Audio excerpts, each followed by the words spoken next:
Assalamualaikum warahmatullahi wabarakatuh.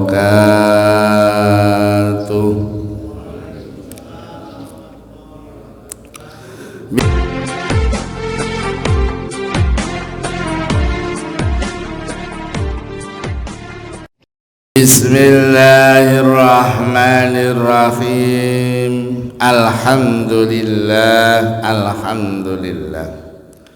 alhamdulillahilladzi ahyana ba'dama amatana wa ilaihin nusyur. Qala an-nabi man ahabbani kana ma'i fil jannah. Al-hadis atau kama qala. Bapak Ibu jamaah subuh rahimakumullah, Nabi bersabda, barang siapa yang mencintaiku maka kelak berada di surga bersamaku.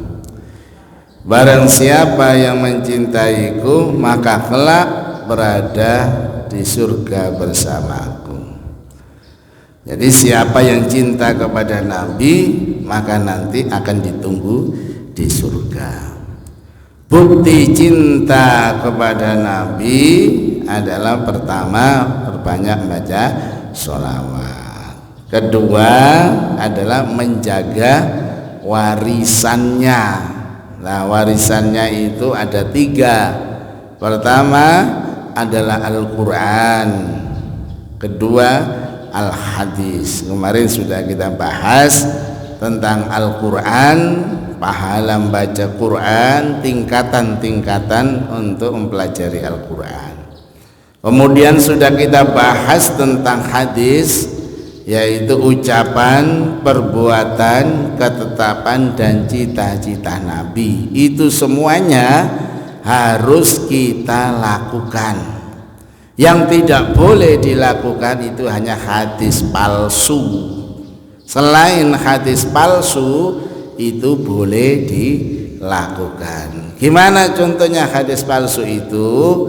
Adalah hadis yang bertentangan dengan akal sehat manusia. Contohnya buah terong dapat melemaskan tubuh manusia. Hadis palsu. Wong terong itu akeh gizine kok.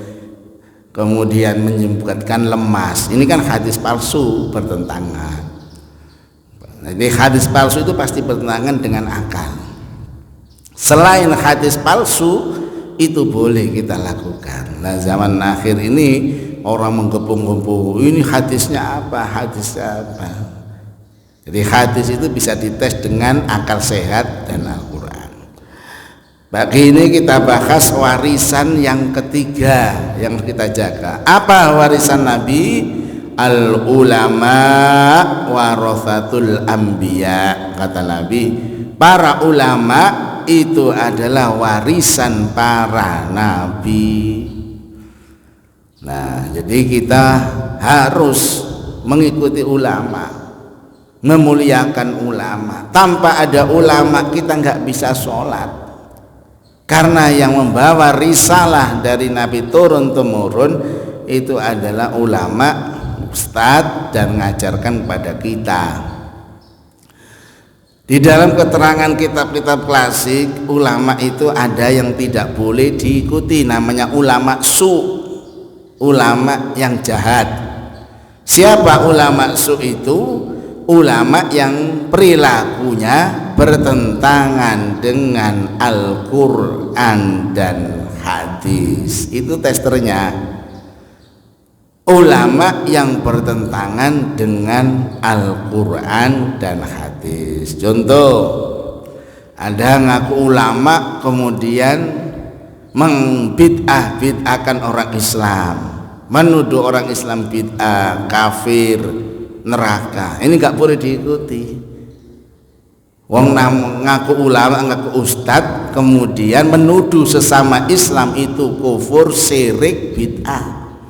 Satu pun di hadis Nabi, satu pun di ayat Al-Quran nggak ada yang memerintahkan untuk mengeluarkan orang Islam dari agamanya itu. Nggak ada. Satu pun di tes Al-Quran 30 juz memerintahkan supaya orang Islam yang tidak sama dengan kamu itu kafir, gak ada. Justru Al-Quran itu merintahkan orang yang belum Islam itu supaya dibimbing, orang yang belum pinter itu dibimbing. Wa anibu ilallah, ayo kita kembali kepada Allah. Wala tayasu mir rahmatillah, jangan kau putus asa. Semuanya ayat Quran itu menyuruh untuk masuk, bukan mengeluarkan. Nah sekarang banyak ulama-ulama su itu mengeluarkan, beda sedikit bid'ah, kafir. Padahal yang dituduh itu juga sholat, juga bersahadat. Nah ini yang diprediksi Rasulullah, nanti ada akhir zaman ada ulama su, tinggalkan itu. Selain itu ulama siapa saja yang menjadi ulama ustadz yang tidak bertentangan dengan Al-Quran ikuti, yang menenteramkan manusia ikuti, yang mengajak pada persatuan ikuti, kecuali ulama su, ulama yang bertentangan dengan ajaran Quran dan hadis Nabi. Nah ini apakah ada? Ada. Bahkan sekarang itu menguasai medsos, ulama su itu menguasai medsos, di media sosial itu ya seperti itu. Ya dia casingnya yang bagus, surbannya tebal, jenggotnya panjang, macaknya luar biasa. Jadi casingnya itu diformat sedemikian rupa, tapi dia bertentangan dengan Quran dan hadis. Demikian Bapak Ibu kajian pagi ini tentang kita harus menjaga warisan Nabi. Yang pertama Al-Quran, yang kedua Al-Hadis, yang ketiga ulama. Insya Allah besok kita lanjutkan warisan yang ketiga. Ya, besok kita lanjutkan bukti cinta yang ketiga, sholawat, membaca sholawat. Kedua menjaga warisannya. Insya Allah besok kita bahas tentang bukti cinta kepada Nabi yang ketiga. Demikian kajian pagi ini. Mari kita kaji kita dengan doa kafaratul majlis.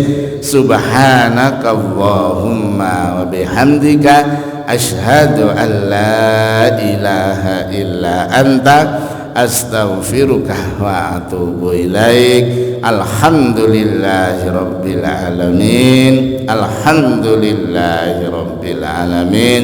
Alhamdulillahi rabbil alamin. Assalamualaikum warahmatullahi wabarakatuh.